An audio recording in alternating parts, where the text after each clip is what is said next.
Au Maroc, le tapis berbère fait fureur à l'export et devient le must des intérieurs chics et bohèmes européens.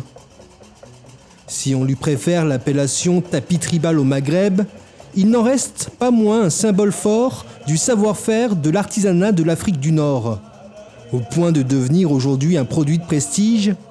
Confectionné par les différentes tribus amazirs, chaque tapis berbère est le fruit d'un travail de plusieurs mois et raconte sa propre histoire, ou plutôt celle de la femme qui l'a créé. Le tapis, c'est un produit féminin, c'est la femme qui tisse le tapis.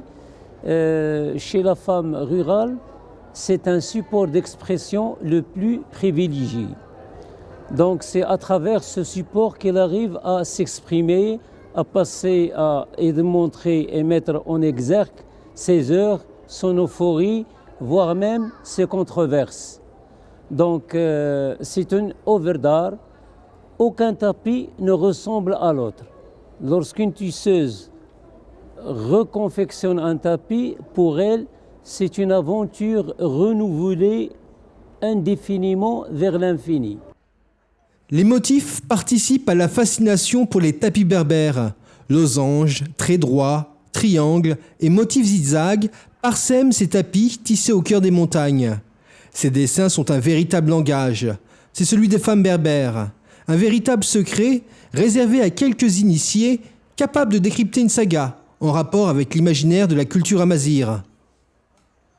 Et cette histoire n'est jamais la même, car il ne s'agit pas que de l'histoire d'une tribu, mais plutôt d'une histoire personnelle, individuelle et féminine. Oui, je vais vous expliquer un petit peu. Ma région, c'est au Haut-Atlas, à Midelt.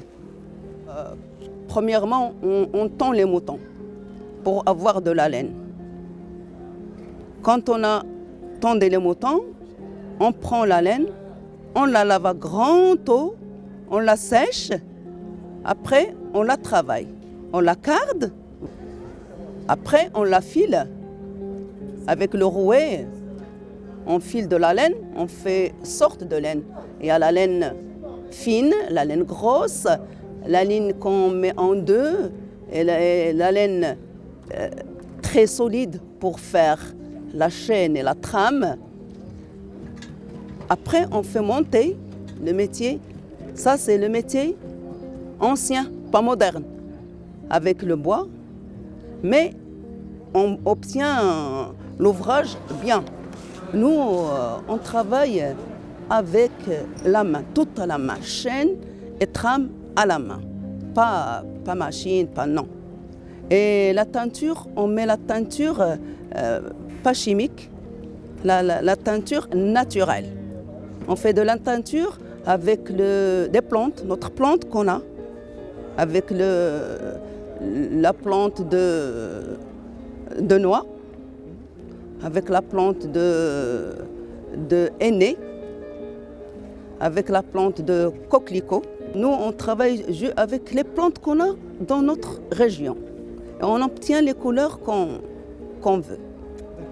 Oui, c'est un art, et un art qu'on doit transmettre